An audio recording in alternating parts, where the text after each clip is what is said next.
Hey, welcome back. We are on project number 6 and are getting close to the end of the Crafting a Lovely Life Halloween Spooktacular. I hope you're having as much fun as I am and are feeling more confident with your Cricut. Today's project is going to be so much fun to make. We're making a glow-in-the-dark door sign. I told you I was obsessed with the glow-in-the-dark iron-on vinyl, and I was not lying. I want it on everything. For today's project, I wanted to show you how easy it is to apply iron-on vinyl to wood. It's actually my preferred material to use when applying designs to wood because I feel like it adheres better and it's easier to use. This Home Sweet Haunted Home sign is white during the day and glows green at night. It's pretty awesome and I can't wait to show you how to make your own. Let's get started. First, we are going to paint our wood. Once I paint it, I'm not planning to seal this sign. You cannot use iron-on vinyl on top of a sealer, so if you want to seal it, you will want to do that after you have applied the iron-on vinyl. The only reason this might need to be sealed is if you're planning to have it outside exposed to the elements.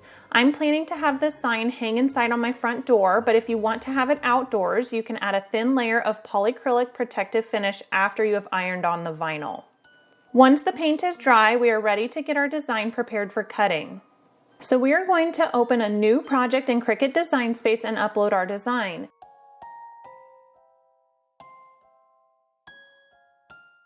Once you have it open, we are going to make a circle in Cricut Design Space the same size as our wood sign. This is a great way to visualize how the design will look and make sure we get it sized correctly before cutting. I'm going to just change the color of the circle really quick to black. Now we can move the design over to the circle. If the design is behind the circle, just click Arrange and then move forward. Because I'm putting a bow and some greenery on the bottom of this sign, I'm going to line up my design a bit higher on the sign. I'm also going to make it a bit smaller so it fits a little bit better on the sign. Now that everything is the size we want, we are ready to group our design to prepare it for cutting.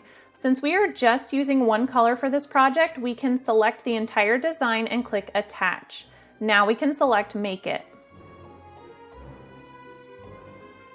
We also need to mirror our design since we are using heat transfer vinyl. So I will select the mirror option on the mat and click Continue so we can set our material type. I'm using a glow-in-the-dark heat transfer vinyl for this project, so I'm going to browse materials and search for heat transfer vinyl non-Cricut.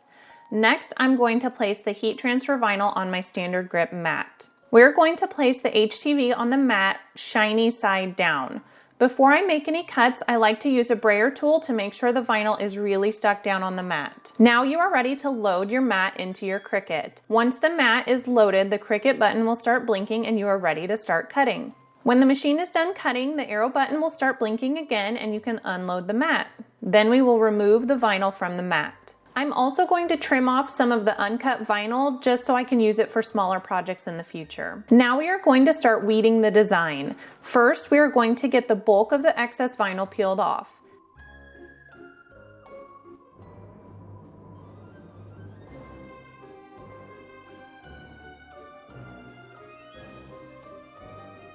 Now we can use our weeding tool to get all of the smaller pieces removed.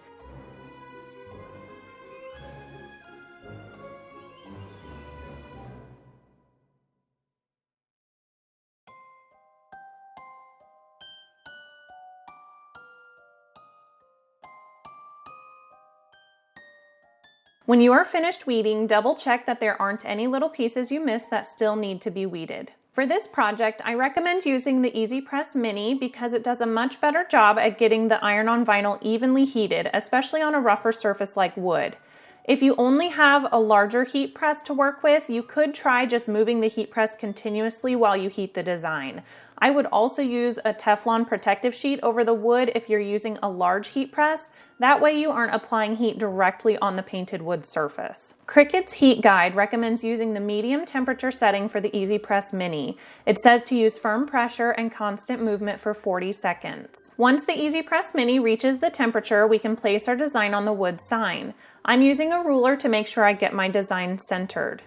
Make sure you place the wood on a heat-resistant mat before heating. Now you can continually move the Heat Press Mini over the design, making sure to get all of the heat transfer vinyl covered.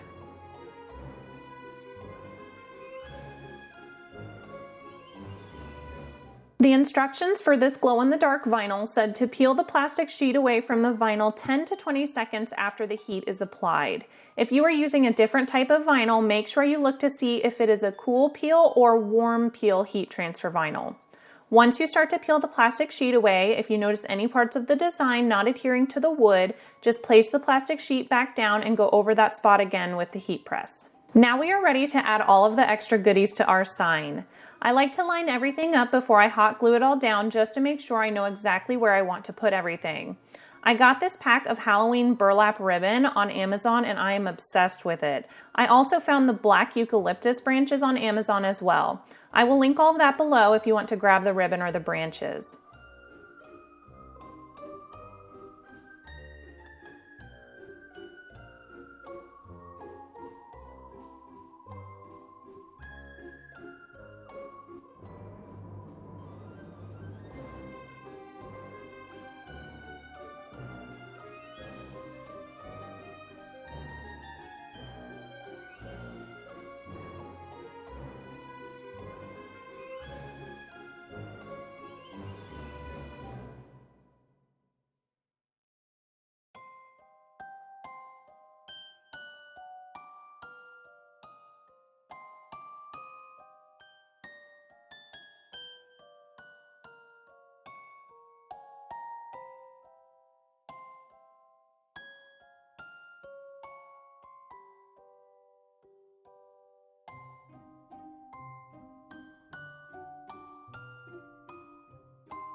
Once you know where you want to put everything, add some hot glue to the ribbon and press it down onto the wood. Then do the same thing with the eucalyptus branches.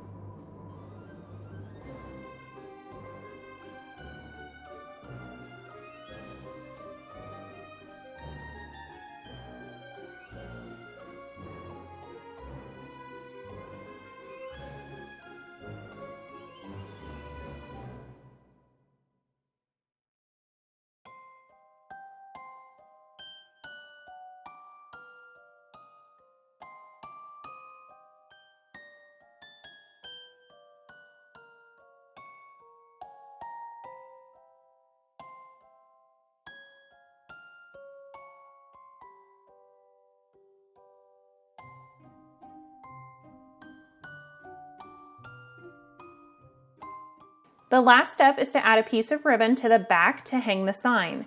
Just flip it over and glue the ribbon on each side of the sign.